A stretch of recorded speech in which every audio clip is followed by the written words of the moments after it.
पूर्ण हो जावे तब तुम आश्रम पे आ जाओ। अभी अपने कर्तव्य पूरे कर दो। कर्तव्य को करते हुए परम कर्तव्य का ध्यान रखिए। अपने बाबा जी की थोड़ी कहते सब छोड़ के आ जाओ मेरे पास, ये तुम जाओ वही करो, आत्मचिंतन करो, ध्यान करो परिवार के साथ। और जो अपने कार्य जिम्मेदारियों से मुक्त हो चुके हैं, बाबा खुद कहते हैं आ जाओ भैया, स्वागत है। बच्चों को पढ़ाना लिखाना, घर दुकान व्यापार करिए, और साथ में परम कर्तव्य को न भूलें। आत्म कल्याण का ध्यान रखना। नारद जी कह रहे मैं माला और मंत्र रोज जाप करता, रोज स्मरण करता, रोज ध्यान में बैठे। मेरी माँ को डर लगा कि ऐसा ना हो ये साधु बाबा बन जाए, तो मुझे भजन करने नहीं देती। मैं रात में उठ करके भजन करता था, 2 बजे रात को उठ कर आत्मचिंतन कर, ध्यान कर, रोज प्रार्थना करता था परमात्मा से, प्रभु अब आपके बिना मुझे अच्छा नहीं, आपकी बहुत याद आ गई, आपके बिना अब मेरा जीना मुश्किल है। कब प्राप्त होंगे आप? भीतर से तड़प, वेदना, प्यास जागी। योग की बात, एक दिन माँ का शरीर छूट गया, माँ का अंतिम संस्कार कर एकांत में आकर ध्यान चिंतन स्मरण करने लगी। ऐसा ध्यान लगा परमात्मा की झलक दिखाई दी, आनंद आया, खूब खुश हो, नाचने गाने लगा, हंसने लगा, रोने लगा। अचानक वो जो दृश्य दिखा अंतर ध्यान हो गया, और अब तड़प पड़ गई, कहाँ गया वो स्वरूप, वो आनंद कहाँ गया जो मैं अपने अंदर देख रहा था, अपने घट में अनुभव हुआ, वो कहाँ गया? चीखे, चिल्लाए, रोए, आकाशवाणी की बेटा दुखी ना हो, तूने जो साधना की है ना उसका फल तुझे मिला, आगे भी मिलेगा, पर इस जन्म में इतना ही है, दूसरा जो जन्म होगा ब्रह्मा की गौ से प्रकट होकर देवर्षि नारद बनकर निरंतर मेरा नाम स्मरण करेगा, कभी मुझसे तो अलग नहीं हो सकेगा।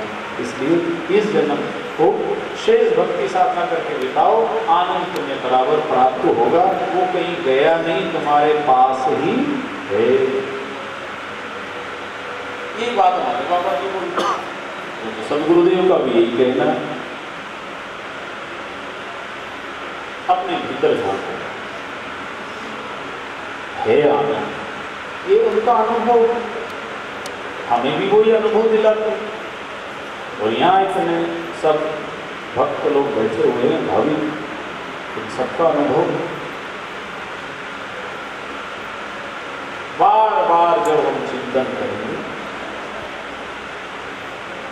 गुरु की आज्ञा का पालन करेंगे, तो जो अनुभव उन्हें हुआ वो हमें भी होगा। गुरु के मुख से निकला हर वचन वरदान होता है, और सुनकर जो चल पड़े वही विद्वान होता है। चलो, जैसा कहा महाजनों ये गता सपंथ, नारद जी बड़े पुस्तक। जब नारद जी ने अपने ही पूर्व जन्म का वृत्तांत सुनाया वेद व्यास जी को, तो वेद व्यास जी का दुख भी मिट गया, जो अशांति थी, जो असंतोष था, वो मिट गया। फिर उन्होंने कलम उठा करके जो ग्रंथ लिखना शुरू किया, वो श्रीमद् भागवत ग्रंथ बना। तो मैंने जो ग्रंथ अभी तक लिखे शायद वो अधूरे थे, अपूर्ण थे, इसलिए मुझे पूर्ण शांति नहीं मिली। अपने जीवन में भी अगर कहीं कुछ उदासी, मायूसी, अप्रसन्नता दिखे ना, तो मान ला मेरे ध्यान में कमी है, मेरी भक्ति में कमी है, मेरे सुमरण में कुछ कमी है, नहीं तो इसका तो फल तत्काल मिलता है। अगर नहीं मिला है तो मेरे तब साधना उपासना में कुछ करो, और ज्यादा करो, और ज्यादा ध्यान करो, और ज्यादा सुमरण करो।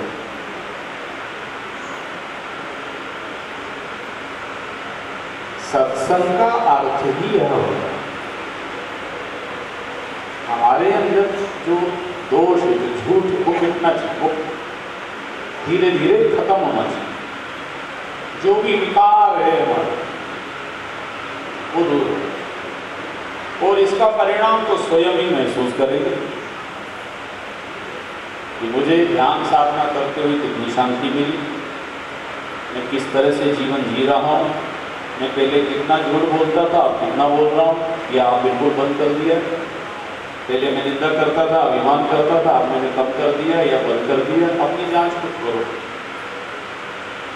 मैं कभी कभी चोरी कर लेता था, कभी कभी निंदा करता था, कभी कभी चुगली कर देता था। अपनी जांच स्वयं करो। अपने स्वार्थ के लिए कभी कभी अच्छे व्यक्ति को भी नहीं अनादर किया, इसकी निंदा की, क्योंकि क्या मिला? कुछ नहीं। इसलिए अपने अंदर जो दोष विकार है उनको तो दूर करना है, तो हमारी साधना तपस्या का फल प्रत्यक्ष नजर आए। नहीं तो फिर खाली ढोंग हो सकता है, आडंबर हो सकता है, दिखावा हो सकता है। इसलिए वेद व्यास जी ने देवर्षि नारद जी की बातों को सुन करके श्रीमद् भागवत की रचना, इसमें कौरव पांडवों का वर्णन, एक ही परिवार की कथा है महाभारत। इसमें कौरव 100 भाई, पांडव 5 भाई। युधिष्ठिर, भीम, अर्जुन, नकुल, सहदेव, ये 5 भाई, और दुर्योधन आदि 100 भाई।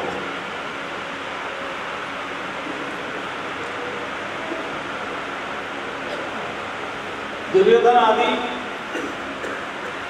दुर्गुणों की खान में, इनमें बुराइयां थी। तन, मन, धन, समय का जो दुरुपयोग करता है वही दुर्योधन है। जो इनका सदुपयोग करता है, अच्छे काम में लगाता है, तन को, मन को, धन को, समय को, बुद्धि को अच्छे काम में लगाता है, युधिष्ठिर की तरह, धर्मराज युधिष्ठिर प्रतिदिन हर इंसान को अच्छा काम करना चाहिए। अच्छे का मतलब जो मेरी आत्मा के हित में हो, परिवार के हित के लिए तो बहुत किया हो, कर रहे हो, करते रहे। आत्मा के आत्मा कल्याण की जो मदद रोज कर, आत्मचिंतन, ध्यान, सेवा, परोपकार, दूसरों की मदद, किसी दुखी का दुख दूर करना, इतना बड़ा आयोजन, जहाँ किसी सेवा मिले अपने हाथ से। भाई जिन्होंने धन दिया है ठीक है, आप धन नहीं दे सकते, तन और मन से सेवा करिए।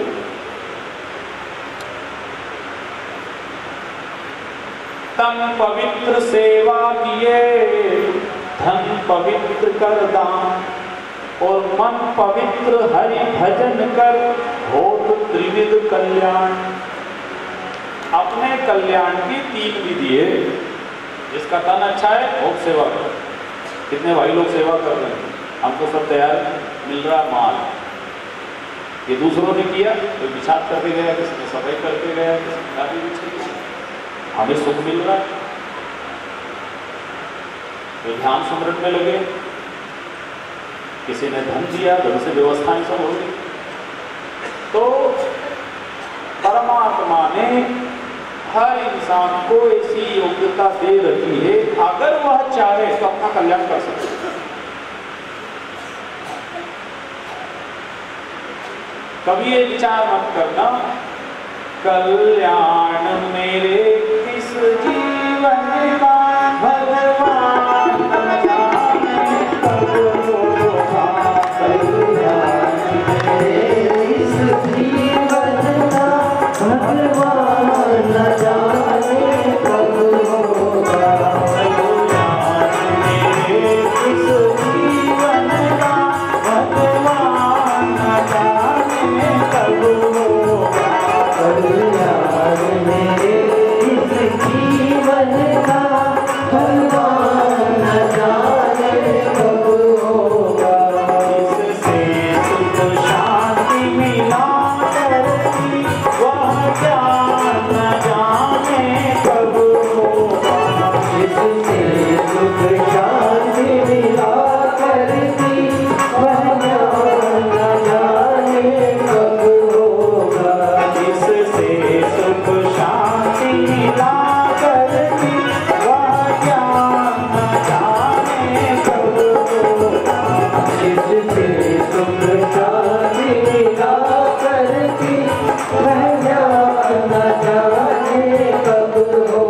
भगवान न जाने कब होगा।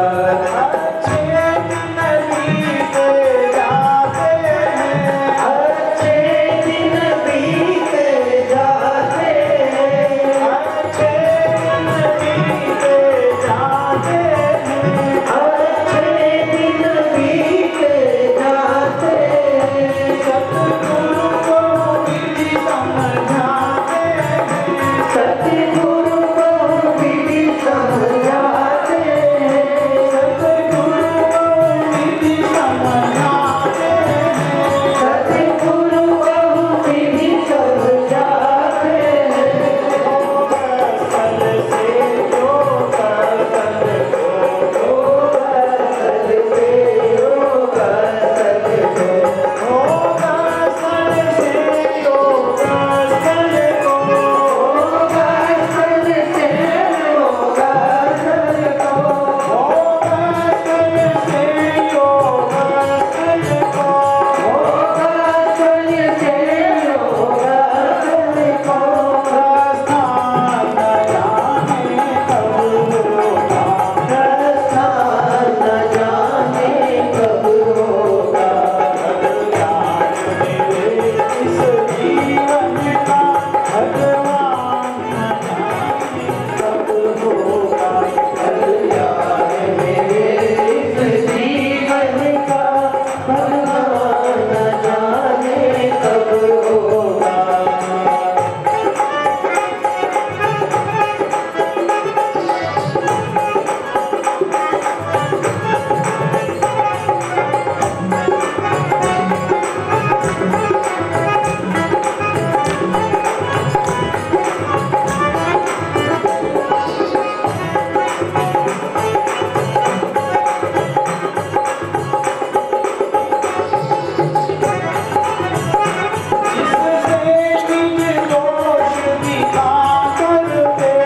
जिससे निज दोष दिखा करते, जिससे निज दोष दिखा करते, जिससे निज दोष दिखा करते, पापों अपराधों से बचते, पापों अपराधों से बचते, पापों अपराधों से बचते, पापों अपराधों से बचते।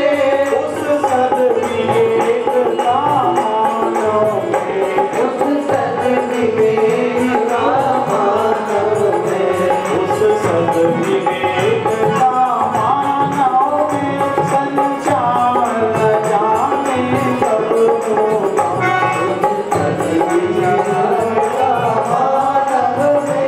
संचार न जाने कब होगा। आज मेरे इस जीवन का भगवान न जाने कब होगा। आज मेरे इस जीवन का भगवान न जाने कब होगा।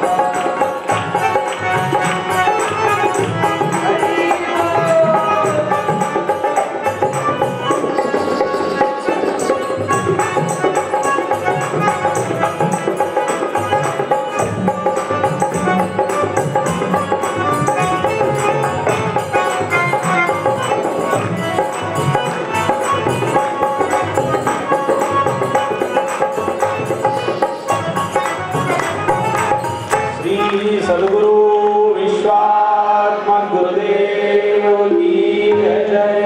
जय आत्मा मालिक, जय आत्मा मालिक। जोर से तो बोलो भाई, जय आत्मा मालिक। सबका मालिक, सबका मालिक, सबका मालिक आत्मा, सबके पास है। यही बात पूज्य सद्गुरुदेव हमें बार बार समझाते हैं। अपना कल्याण स्वयं को करना। इसीलिए तो मनुष्य शरीर मिला, अपने कल्याण के लिए। जब मनुष्य शरीर भी मिल गया, फिर ऐसे सद्गुरु भी मिल गए, और उन्होंने अपने आत्म कल्याण, आत्मोन्नति, आत्म शांति की बातें भी बताई है, उसकी युक्ति भी बताई है। कोई आत्मचिंतन करो, ध्यान करो, मालिक को अंदर देखो, वह है। क्यों? उन्होंने देखा, अनुभव किया, प्राप्त किया। वो यह चाहते हैं आप सब भी उसे प्राप्त कर लो। अपना कल्याण अपने हाथ में ही है। अगर हम स्वयं अपना कल्याण नहीं चाहते हैं तो फिर किसी की ताकत नहीं जो हमारा कल्याण कर दे। क्यों? हम खुद ही नहीं ध्यान करते, हम आत्मचिंतन नहीं करते, तो कोई कब तक हमारी मदद करेंगे? इसलिए परमात्मा ने असंख्य योनियों के बाद, असंख्य शरीर धारण करने के बाद, कहते हैं 84 लाख योनि के बाद मनुष्य मिला। इसमें तो अपना कल्याण कर लेना चाहिए। ये बहुत अच्छा अवसर है, ये कहीं निकल ना जाए। इसलिए जिसके पास जो कुछ भी है उसी से अपना कल्याण कर सकते। धन है, मन है, धन है, समय है, अच्छी बुद्धि है, अच्छे काम में लगा दो, कल्याणकारी मार्गों में लगा दीजिए। निश्चित हम कल्याण के मार्ग की ओर ही चल रहे हैं। इस महाकुंभ के पावन अवसर पर हम सब यहाँ इकट्ठा हुए और अपने कल्याण के मार्ग की ओर हम चल रहे हैं। निश्चित रूप से जीवन भर में तो प्रसंग चल रहा था महाभारत कि दुर्योधन कल्याणकारी मार्ग पे नहीं चल रहा, ऐसा संग नहीं मिला, ऐसी सोबत उसे नहीं मिली।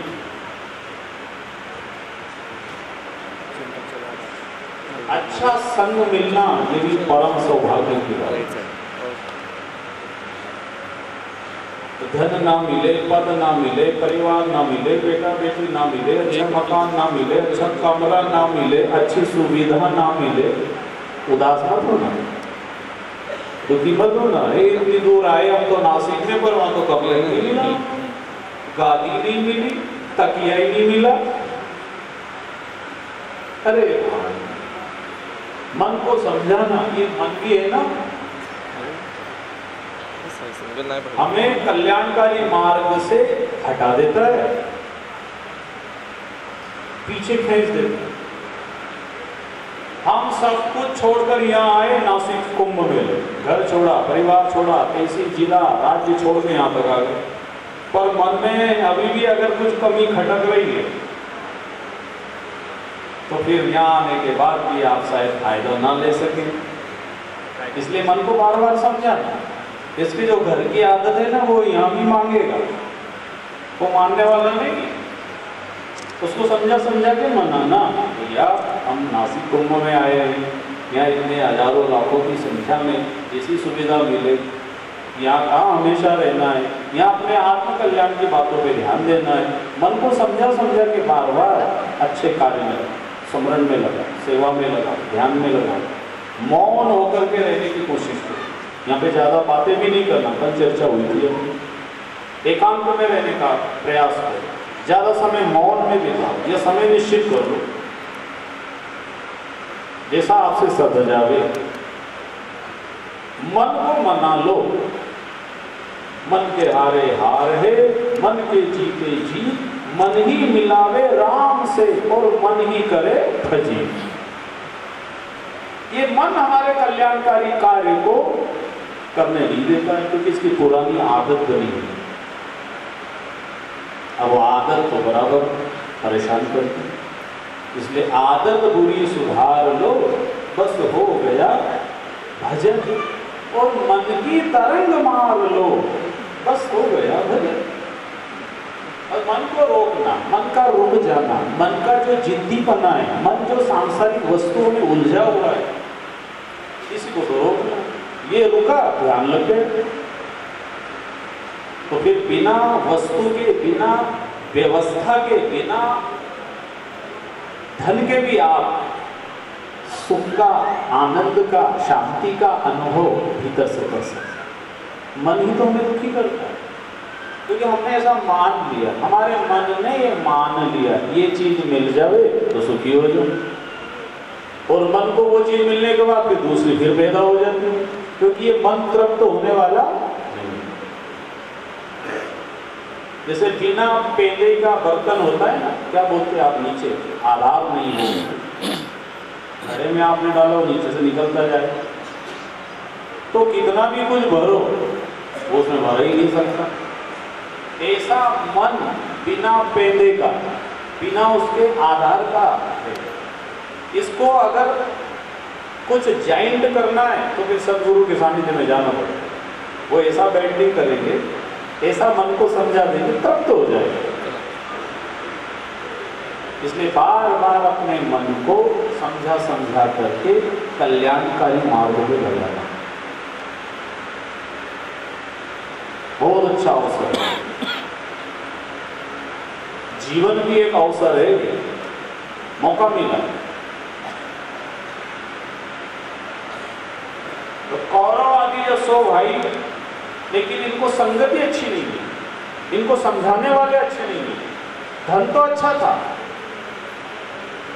प्रॉपर्टी बहुत थी, सत्ता थी दुर्योधन के हाथ, 100 भाई थे। अब पांडवों के पास क्या था? सत्ता भी नहीं, धन भी नहीं, प्रॉपर्टी भी नहीं, 5 भाई, लेकिन इनको जो साथ मिला था श्री कृष्ण जी का, बहुत अच्छे महापुरुष आत्मज्ञानी थे। तो श्री कृष्ण जी ने पांडवों को कहा, भाई देखो दुर्योधन के पास इतनी राज सत्ता है, तुम्हारे पास कुछ नहीं। बोले प्रभु अच्छा संग जीवन में जिसको मिल जावे ना, अच्छा गुरु जिनको मिल जावे, अच्छा ज्ञान जिनको प्राप्त हो जावे, वो हर हाल में सुखी रहेगा। अच्छा संग जिसको, इसलिए कहा है ज्ञान बड़े गुणवान की संगत, ध्यान बड़े तपसी संग की नहीं। ज्ञान बड़े गुणवान की संगत, ध्यान बड़े तपसी संग की नहीं। ये मोह बड़े परिवार की संगत, लोभ बड़े धन में चित्त दीने। एक क्रोध बड़े नर मूढ़ की संगत, काम बड़े तिरिया संग कीने। ये बुद्धि विवेक विचार बड़े, कवि दीन सुसज्जन संगति कीने। अच्छी संगति जिसको,